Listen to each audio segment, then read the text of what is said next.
Bueno, en principio, como ustedes están diciendo, poder recuperar de por qué hoy 8 de marzo es el Día Internacional de las Mujeres y que luego, en el transcurso de estas luchas por nuestros derechos, también hemos conquistado a que sea el Día Internacional de los Derechos de las Mujeres, lesbianas, travestis y trans. Eso también es una conquista en el marco de esta diversidad que queremos y que es parte de los feminismos de los últimos años. Recordar también que esta fecha tiene una relación con una serie de acontecimientos que se dieron en algún momento de la historia mundial y que ha tenido a mujeres como víctimas de situaciones como por ejemplo las 123 que fueron asesinadas en 1911, luchando por sus condiciones laborales, o el paro en Rusia, es decir, hubo en distintos momentos de la historia en el mes de marzo algunos hechos puntuales que luego orientaron a que en un congreso de mujeres socialistas se pudiera determinar este día, ¿no? Entonces ya está bueno poder reconocer ese aspecto histórico de reivindicación.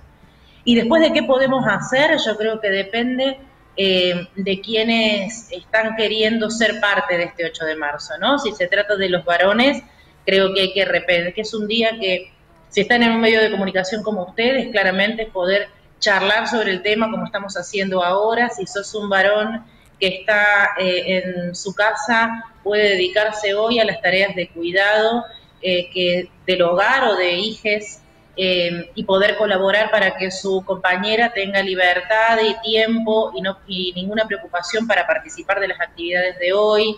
Si sos militante, respetar, si sos militante varón, respetar que hoy es el día para que las mujeres marchemos.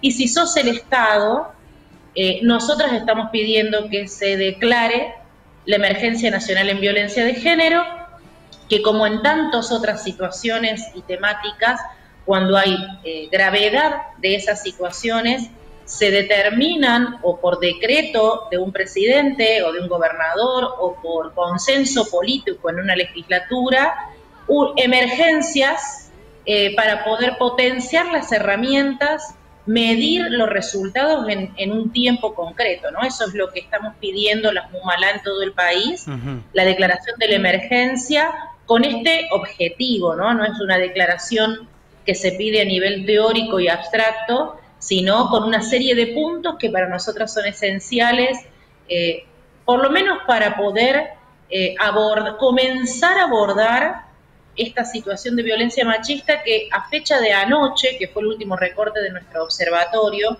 ya teníamos una cantidad de mujeres en estos 2 meses y 8 días, 54 víctimas de femicidio y 71 intentos de femicidios en la Argentina, ¿no? Estamos ante estadísticas muy preocupantes, Gabriela. Y esto que mencionabas recién, que no quede en la teoría, que no quede solo en una pancarta. Necesitamos acción, es lo que se necesita. Y no solo hoy el 8M que aparezca en los medios de comunicación y que pueda mover un poco el piso, sino que sea esto día a día, porque es una lucha que ha tomado muchísima fuerza en los últimos años. Sin embargo, nos seguimos encontrando con números y estadísticas que son muy, pero muy preocupantes. Gabriela, vamos a sumar a la mesa a Belén Alegre, también nuestra compañera. Hola Gabriela, buen mediodía. Bueno, para visibilizar también el tema de las marchas y movilizaciones que va a haber hoy, tanto en Rosario como a nivel nacional, que nos cuentes un poco el horario, dónde nos podemos acercar justamente a reclamar por nuestros derechos, tanto a nivel nacional como en la ciudad de Rosario. Y tengo entendido también que además de la marcha va a haber otras actividades como ferias y demás, así que si podés contarnos un poco sobre eso estaría bueno. Sí, las marchas y concentraciones y actividades ya comenzaron en distintos lugares del país: Chaco, Misiones, Corrientes, Chubut. Te comento esto porque tenemos la posibilidad de ir charlando con las compañeras de las Mumalá que tenemos en 22 provincias de la Argentina y van mandando ya las fotos de esas actividades. En la ciudad de Rosario, a las 5 de la tarde nos concentramos en la sede de gobierno de la provincia de Santa Fe, también como una señal de lo importante que es avanzar en las iniciativas gubernamentales que han tenido un recorte y han tenido un retroceso en estos 2 años. y vamos a marchar por calle Dorrego, luego San Luis, te digo el recorrido, Buenos Aires, Córdoba y el Monumento, donde vamos a leer la proclama de justamente en este día, pidiendo emergencia ni una menos, entre otras reivindicaciones, y luego actividades culturales para darle un cierre a esta jornada de lucha. Bien, bien, bien. Vamos anotando y todas las personas que estén escuchando seguramente van a poder sumarse. Mauri, por favor. Un gusto, Gabriela. Gracias por estar acá con nosotros en esta fecha tan importante. Me imagino también trabajando mucho, hablando con distintos medios, pero bueno, te has tomado el minuto. Y yo quería también visibilizar de alguna forma esto que ha surgido por parte del INDEC y que habla también un poco de cómo se da esta desigualdad que está como tácito, ¿no? Uno no lo, a veces ahí lo puede ver mejor, puede hacer un análisis, pero a veces pasa desapercibido. Por ejemplo, datos como que el ingreso promedio de un varón que es profesional es mayor al de una mujer profesional. Hablamos de 68.000 pesos para el varón y 49.000 para la mujer, en mismas condiciones de estudios, mismos puestos. Por otro lado también, bueno, de que 8 de cada 10 varones participan en el mercado laboral, solo 5 de cada 10 mujeres lo hacen. Bueno, ¿esto qué refleja de alguna forma? ¿Cómo estamos en Argentina? Claro, efectivamente, ¿no? Refleja estas brechas que tenemos que ir resolviendo, es decir, que el Estado tiene que ir generando políticas concretas para ir cerrando estas brechas que van expresando, que expresan desigualdades en el acceso al trabajo o en las condiciones laborales, ¿no?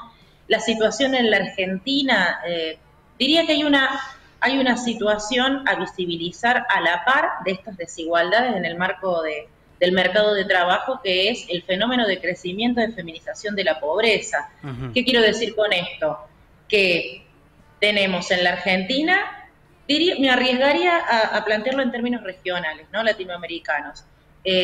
Tenemos más cantidad de mujeres pobres que de varones pobres y claramente mayor cantidad de mujeres a cargo de hogares monomarentales, ¿no? Es decir, estamos a cargo de hogares, mujeres solas que son pobres. Es decir, ahí tenemos una situación.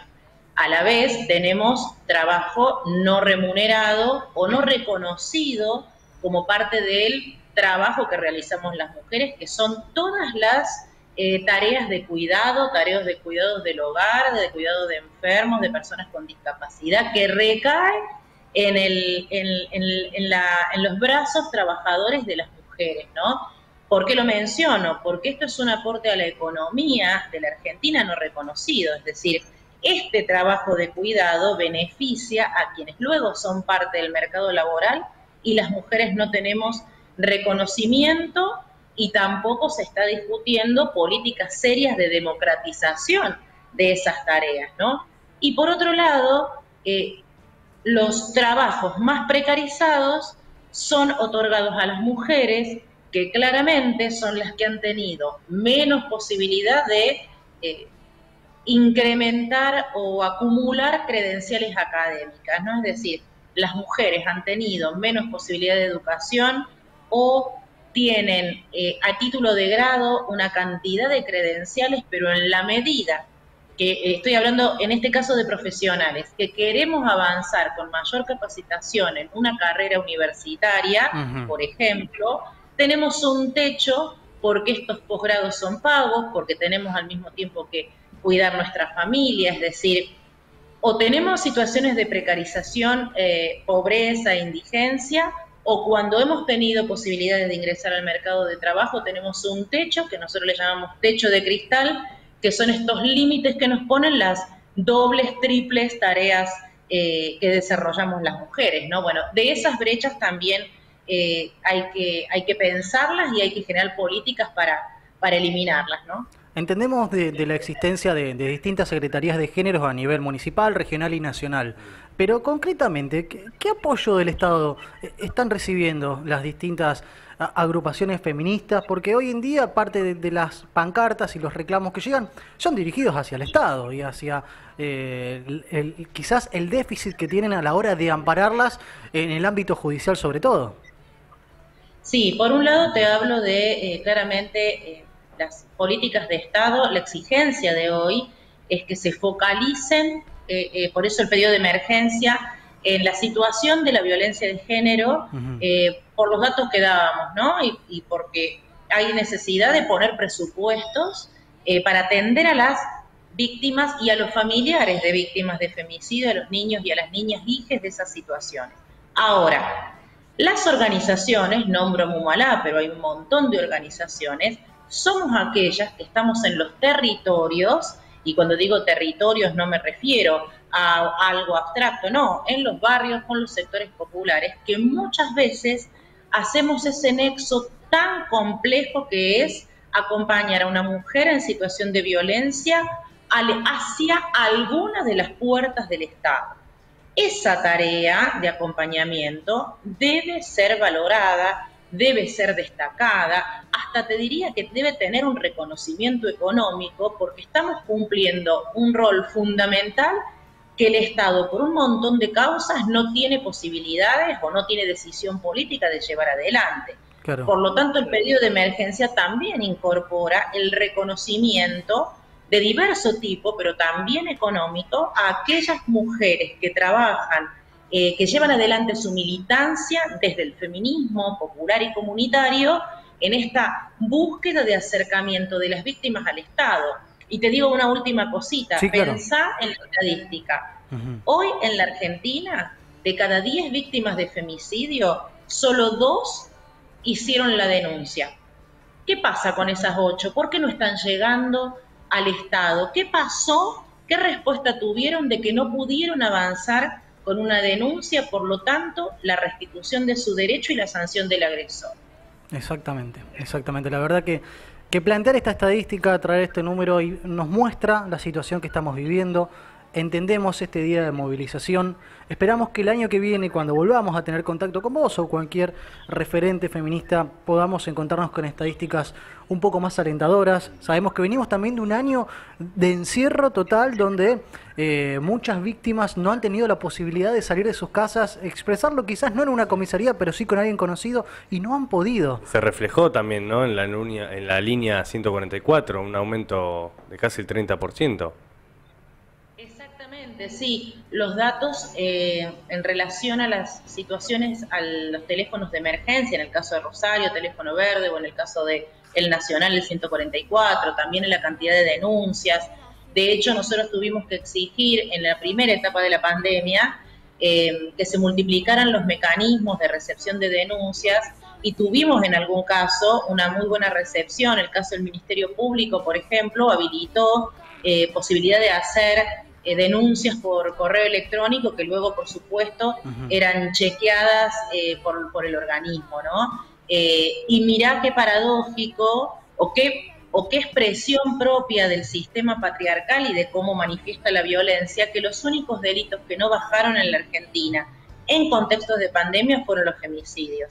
Entonces, bueno, es importante hacernos cargo de eso. No es un problema político para el gobierno nacional o provincial el reconocimiento de esta situación y la declaración de la emergencia. Es más, yo creo que si tienen una mirada con perspectiva de género, es saludable reconocer el problema y destinar por un determinado tiempo presupuestos acordes a la situación que puedan ser evaluados y medidos, ¿no?